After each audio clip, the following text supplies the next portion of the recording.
Oi, tudo bem com vocês? Meu nome é Jandernay e eu tô entrando aqui mais uma vez para nós falarmos um pouquinho sobre um assunto muito importante, o transtorno de personalidade narcisista.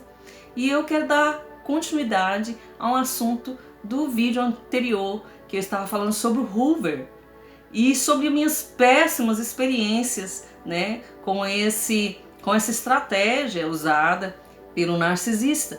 E o Hoover, você deve saber que era uma marca, né, Hoover, de um aspirador de pó nos Estados Unidos, e no qual coube muito bem para a nossa situação, né? Para a situação que muitos de nós passamos, e eu vou contar alguma das minhas experiências sobre esse assunto aqui no vídeo hoje. Aguenta aí, coração! Né? A gente ri, mas na época a gente chorou muito, né? A gente ficou muito triste, a gente ficou muito magoado, a gente se sentiu o pior lixo do mundo, né? Mas eu quero estar passando a minha experiência para você entender o que acontece dentro do Hoover. Então é isso, o Hoover era uma marca de aspirador de pó e se tornou para nós ali, que foi colocado aqui dentro dos estudos, né, para esse transtorno de personalidade narcisista, como Hoover, e sendo assim, significa sugar a vítima novamente para o ciclo do abuso. Como eu já disse no vídeo anterior, vai chegar um momento no qual a narcisista vai precisar de suprimento, né? O suprimento narcísico, a droga, né? Vai estar em abstinência e vão precisar lá requisitar novamente a geladeira do coração deles e ver quem é que eles vão ir à caça, quem é que eles vão buscar lá, que vai suprir algo que eles precisam, né? E eles vão usar algumas táticas, né? Esses seres sem alma, eles vão usar algumas táticas ou várias, né? Cada um tem a sua experiência. Eu vou contar sobre as minhas experiências. Você vai ver aí no YouTube a gente falando de muitas coisas, né? Experiências das pessoas que estão estudando, mas muitos não tem coragem de chegar aqui e dar cara a bater como eu, né? E de contar alguma coisa que aconteceu com a gente, ainda mais pra mim, que sou cristã, sou pastora, né? A gente às vezes pode pensar assim, nossa, poxa, a pastora vai contar a vida dela, a pastora vai contar as coisas que aconteceu com ela, mas eu preciso falar isso pra você. Sabe por que eu preciso falar isso pra você? Porque Deus não me colocou aqui por acaso. Deus me colocou aqui com minhas feridas curadas. Eu não tô aqui mostrando diploma pra você de psicanalista, terapeuta, psicóloga, né? Não sei quantos milhões de seguidores, não sei quantos milhões de likes nos vídeos, né? Não tô aqui mostrando isso pra você, eu tô mostrando as minhas feridas curadas, ressignificadas. Isso que pode mudar a vida das pessoas. Deus vai me cobrar. Deus vai me cobrar quando eu chegar lá, as vidas que Ele colocou aqui pra me falar daquilo que Deus fez na minha vida. Sabe, daquilo que Deus pôde fazer na minha vida, a partir de toda essa dor que eu passei. Você, eu tenho certeza absoluta, você tem as suas péssimas experiências. Quantas pessoas eu converso, quantas pessoas eu tive oportunidade nesse tempo, desde 2017 para cá, estudando sobre o assunto, entendendo um pouquinho sobre o assunto. Quantas pessoas eu tive oportunidade de conhecer. Quanto sofrimento, quanta dor, quanta humilhação, quanta rejeição, meu querido, minha querida. Você não está só. Primeiro, você tem um pai, que é Deus. Segundo, tem alguém aqui que está sendo encorajado pelo Espírito Santo para falar para você, olha, tem jeito sim, a sua vida tem jeito sim. Sabe, a sua vida amorosa, Deus pode mudar a sua vida amorosa, Deus pode mudar as suas emoções. Nada disso que está acontecendo com você é por acaso. Tudo que Deus faz nas nossas vidas tem um propósito. Então, ele ou ela vai atrás de ter novamente esse suprimento que ele necessita. Então, começou para mim lá em 2017... na primeira traição. Às vezes você vai ver eu rindo, né? Porque, meu irmão, minha irmã, meu querido, minha querida, eu também falo muito para um nicho religioso, né? Deus me colocou aqui justamente para isso, para desmistificar essa área aí, né? Para falar para as pastoras, para falar para as mulheres de Deus, sabe? Pede para Deus tirar a máscara, principalmente de você, minha querida. Que às vezes você coloca uma máscara ali que tá tudo bem dentro da sua casa e você tá vivendo um relacionamento extremamente abusivo, você tá vivendo uma farsa, você tá vivendo uma mentira. Como eu vivi muito tempo na minha vida. Então, na primeira traição, né, inclusive ele teve um relacionamento com uma pessoa que também era do mesmo nicho nosso, um nicho religioso, dizia uma mulher de Deus. E todas as vezes que essa pessoa que se relacionou comigo, ele traía, ele cometia o adultério, né? Porque é um abuso o adultério, é um abuso, é algo abusivo, né? Porque você, quando você se casa, você jura fidelidade. Então, quando você quebra essa aliança, você está cometendo um abuso, você está traindo, né, aquela pessoa em todas as áreas, emocionalmente, espiritualmente, ministerialmente, e primeiro a Deus. Não está traindo só aquela mulher ou aquele homem, né, através da traição. Está traindo a Deus, está traindo a família, está traindo a geração. Está traindo os irmãos da igreja, está traindo a igreja, o ministério. Então ele trai, e todas as vezes que ele traía, ele falava que ele estava apaixonado. Então ele saiu de casa falando que estava apaixonado pelaquela mulher, que estava louco pelaquela mulher e que ele ia embora. E eu me lembro, né, que nós, as vítimas, eu tenho certeza que você também teve a sua experiência, né, e uma mulher, eu não sou uma mulher feia, eu, apesar de ter, quando estava me relacionando com ele, me achava uma mulher feia, ridícula, velha, sabe? Minha autoestima lá embaixo, me sentia a pior mulher desse mundo. Eu desci lá embaixo, né? A gente desce e a gente aceita coisa inaceitável. E eu quase me ajoelhei pedindo para ele não ir embora, pedi uma chance para ele, olha. Então é isso que o narcisista faz. Ele faz você se sentir como se você fosse a culpada daquela traição. Então você tem que pedir perdão para ele, você tem que pedir perdão para ela. Então não é eles que têm que pedir perdão para nós é que temos que pedir perdão para eles. Então foi isso que eu fiz, né? Eu quase me ajoelhei pedindo perdão para ele, pedindo para ele não fosse embora, que ele desse mais uma chance. Tal. Resumindo, nos separamos, ficamos um tempo separados e aquela velha história. Aí começou o Hoover dentro do relacionamento. Eu não entendia, né? Então ele queria novamente me trazer para dentro do ciclo do abuso. Eu não entendi que eu estava tendo um relacionamento abusivo desde o primeiro dia que eu me casei. E que ele era uma pessoa que tinha esse transtorno e tem esse transtorno de personalidade narcisista. Por mais que a mamãezinha não queira, o papaizinho não queira, os pastores não queiram, a liderança não queira aceitar, os vizinhos, todo mundo acha, nossa, mas essa pessoa é uma pessoa tão boa, tão maravilhosa. Porque é assim que o narcisista faz, ele coloca uma máscara lá fora. Lá fora, eles são pessoas amáveis, eles são pessoas maravilhosas. E nós somos cruéis, nós somos doidos, doidas, abusivos, abusivas. E aí, ele voltou, né? Fez uma ligação falando pra mim e eu não percebi. Olha, algumas frases, você fica prestando atenção. De repente você tá passando por isso. Eu tô com saudade de casa. Ele sempre foi uma pessoa que nunca falou sobre amor pra mim. Ele nunca fez declaração de amor, ele nunca falou que é amor e nunca teve atitude de amor pra mim. Mas eu não entendi, eu achava aquilo normal. Até eu entender que aquilo lá era abuso. E que ele era uma pessoa fria. E ele falou, não, eu tô com saudade de casa. Ele não falou em nenhum momento que tava com saudade de mim. E eu tô louco. Nossa, como é que eu fui fazer isso, né? Tá, voltamos, né? Eu aceitei ele de volta, voltou pra casa e tal. E eu me lembro de algo que ficou marcado. Eu falo isso sem dor no meu coração, porque se fosse com dor eu estaria aqui chorando, morrendo, né? Me descabelando. No dia dos namorados, nós estávamos na igreja, né? Na congregação que nós congregávamos, né? Lá junto com os nossos pastores. Que depois eu vou contar a história desses pastores para vocês, que também viviam um relacionamento abusivo como o nosso, viviam uma farsa como a nossa. E aquele dia dos namorados, né, dentro da igreja, você sabe como é que é, né? Aí coloca aquela cadeira de cá, cadeira de lá, coraçãozinho e tal, e nós estávamos sentados lá e eu tava muito bonita, né?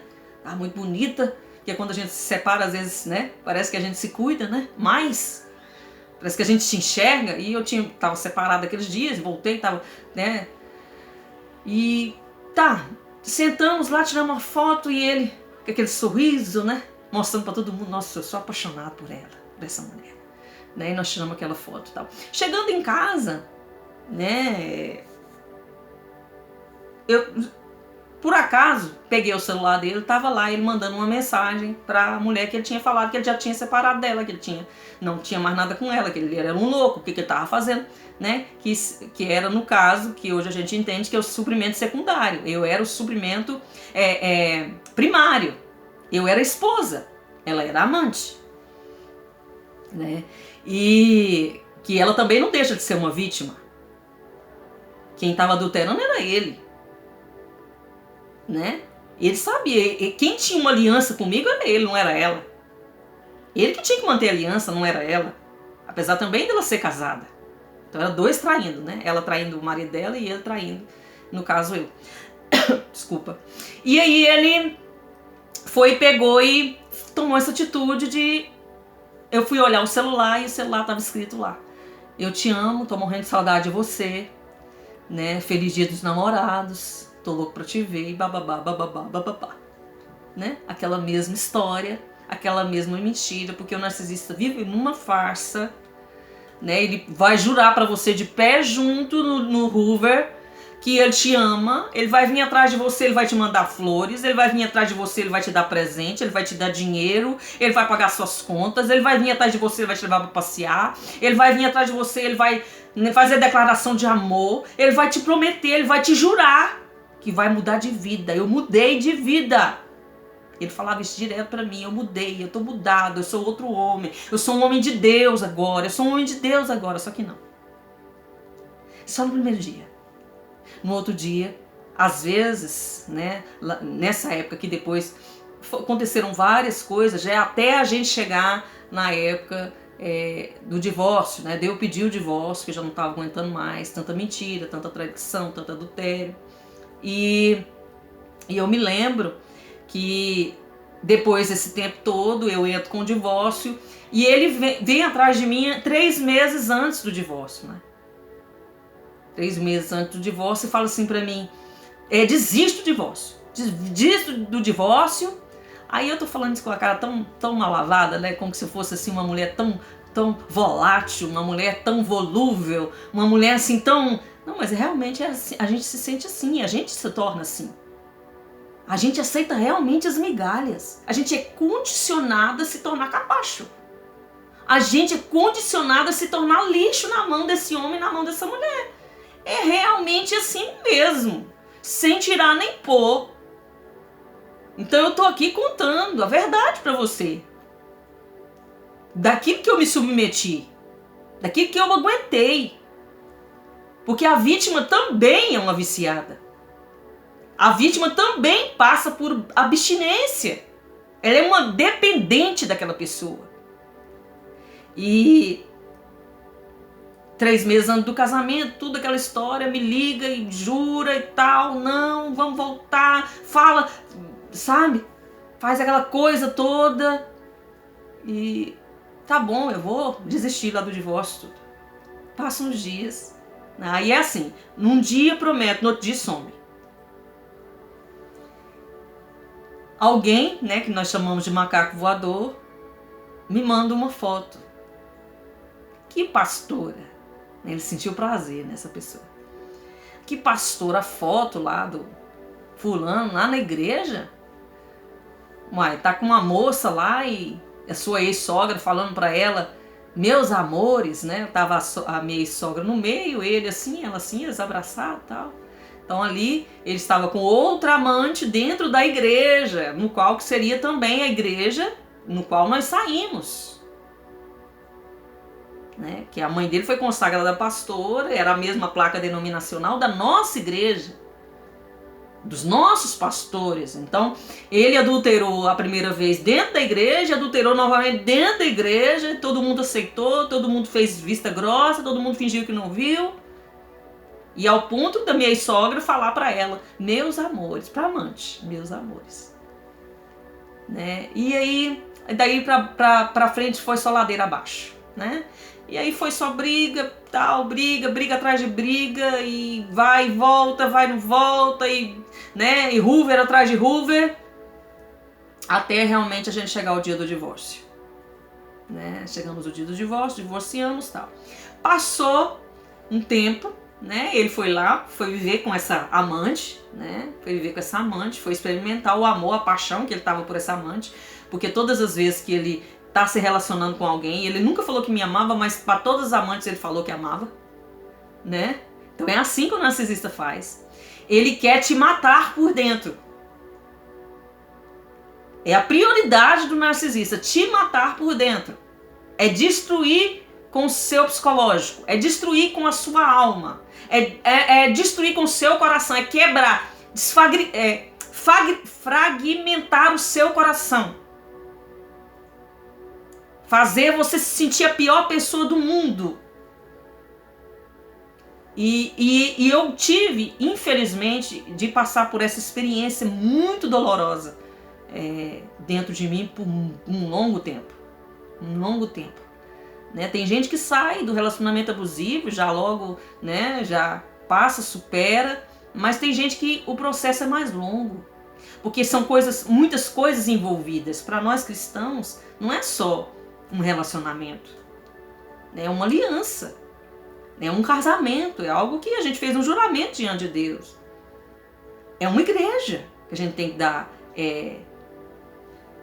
a gente tem que dar exemplo, né? A gente tem que fazer a coisa certa, é Deus, é a família, é muita coisa envolvida, sabe? E nós passamos por isso tudo.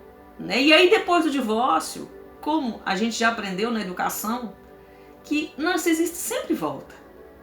Eu já vi gente falar que depois de 26 anos, eu já vi gente falar que depois de 3 anos, de 4 anos, de 10 anos, o narcisista voltou para procurar a vítima novamente. Então depois aí que ele foi lá, ele experimentou, ele viveu esse amor com essa mulher lá que estava apaixonado, o que aconteceu, né? Porque tem muita gente que fala que eles não apaixonam, que eles não amam. Pode ser que eles tenham uma paixão assim, né, que eles não entendam, né? Aí ele veio atrás de mim me falando, olha, eu levei um pá no popô, né? Ela me deu um chute no popô. Me descartou. Foi igual você falou que ia acontecer comigo. Tipo assim, né, que eu era culpada ainda da mulher, da amante, ter abandonado ele, ter, né, colocado ele de escanteio. E aí ele veio atrás de mim, me fazendo uma proposta, porque teve um tempo atrás, eu conheci um pastor, como Davi, né? Davi,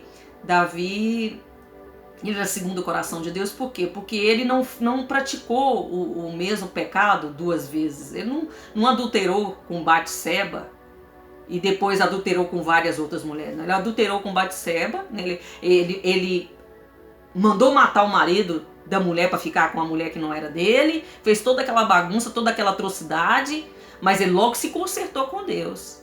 E foi assim que aconteceu com um pastor que a gente se conheceu há muito tempo atrás, e eu contei esse testemunho para ele, que esse pastor era um grande pastor aqui em Goiânia, e que ele tinha se apaixonado por um amante, ele era casado, e ele sentava, ele deitava no colo colocava a cabeça no colo da esposa dele, e a esposa dele orava por ele, e ele chorava pela amante, e pedia para a esposa orar por ele, para ele esquecer a amante.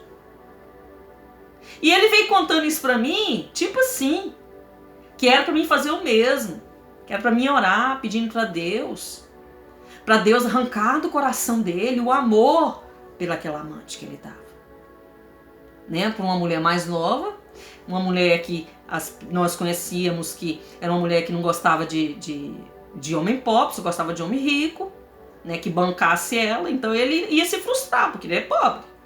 Ele ia se frustrar também porque ela não gostava de pouca coisa, né? Então, ali foi a fome com a vontade de comer. Ele chegou querendo e ela chegou falando pra ele, não. Ela usou ele, né? O tanto que ele quis, tanto que ela quis, né? E, eu não sei, eu acho que ela queria uma satisfação, ela queria mostrar também, porque ela também me conhecia, né? E ali na região todos me conheciam como pastora, então ela queria assim, tipo, me refutar, né? Eu fiquei com o marido da pastora, né? Eu transei com o marido da pastora, eu tomei o marido da pastora. Só que não, ele na realidade ele nunca teve um relacionamento comigo. Nós costumamos dizer que nós somos viúvas de marido vivo, né? Então eu vivia dentro de um relacionamento no qual aquele homem não me pertencia, ele não era meu. E aí ele veio atrás pedindo isso pra mim, que eu orasse, que para restaurar o casamento, que ele largasse de estar apaixonado pelaquela mulher, né? A que ponto, né? A que ponto? O que é que eu tive que ouvir, né, novamente da boca daquele homem que se dizia um homem de Deus e se dizia meu marido. E ele também veio com uma proposta, não que você voltasse aliança com a minha mãe, tipo assim, que eu tinha que pedir perdão pra mãe dele, né? Que com todos os traços de uma mulher narcisista, o pai dele também de todos os traços de um pai narcisista. Então uma família completamente disfuncional de pessoas extremamente frias, no qual ele queria que eu organizasse toda a situação, só que não, aquilo lá era tudo um teatro. Aquele era um momento que ele precisava de estar ali, que de repente ele não estava recebendo a validação que ele tanto gosta, os aplausos que ele tanto gosta, a admiração que eu tanto dava para ele, como pastor, como homem de Deus, que eu achava que ele era. Então ele estava atrás de mim ali para que eu suprisse alguma área na vida dele que estava em falta. Então ele estava na dependência daquela, na abstinência de algum suprimento, e eu estava ali, né? Eu estava ali e eu poderia suprir. Só que dessa última vez que aconteceu isso, eu fui bem clara com ele, né? E graças a Deus, ele não me procurou mais. Graças a Deus, eu tenho caminhado na minha vida em fé, né? Buscando fazer a vontade de Deus, agradar a Deus. E Deus tem me colocado aqui para falar isso para você, e eu vou continuar falando, eu vou continuar batendo na mesma tecla, até que essas mulheres que estão aí por detrás das coxias fingindo que nada está acontecendo, que o marido dela é uma bênção, só que não, que elas entendam. Eu não estou falando para ela divorciar, não, eu estou falando para que ela tire a máscara, sabe? Às vezes até de não permitir que alguém como eu vá na igreja delas pregarem sobre relacionamento abusivo. Nós precisamos de falar sobre esse assunto dentro das igrejas. Ok? Então, eu tive, infelizmente, essa experiência aí do Hoover. E depois a gente continua falando mais um pouquinho sobre esse assunto. Um grande abraço e até mais.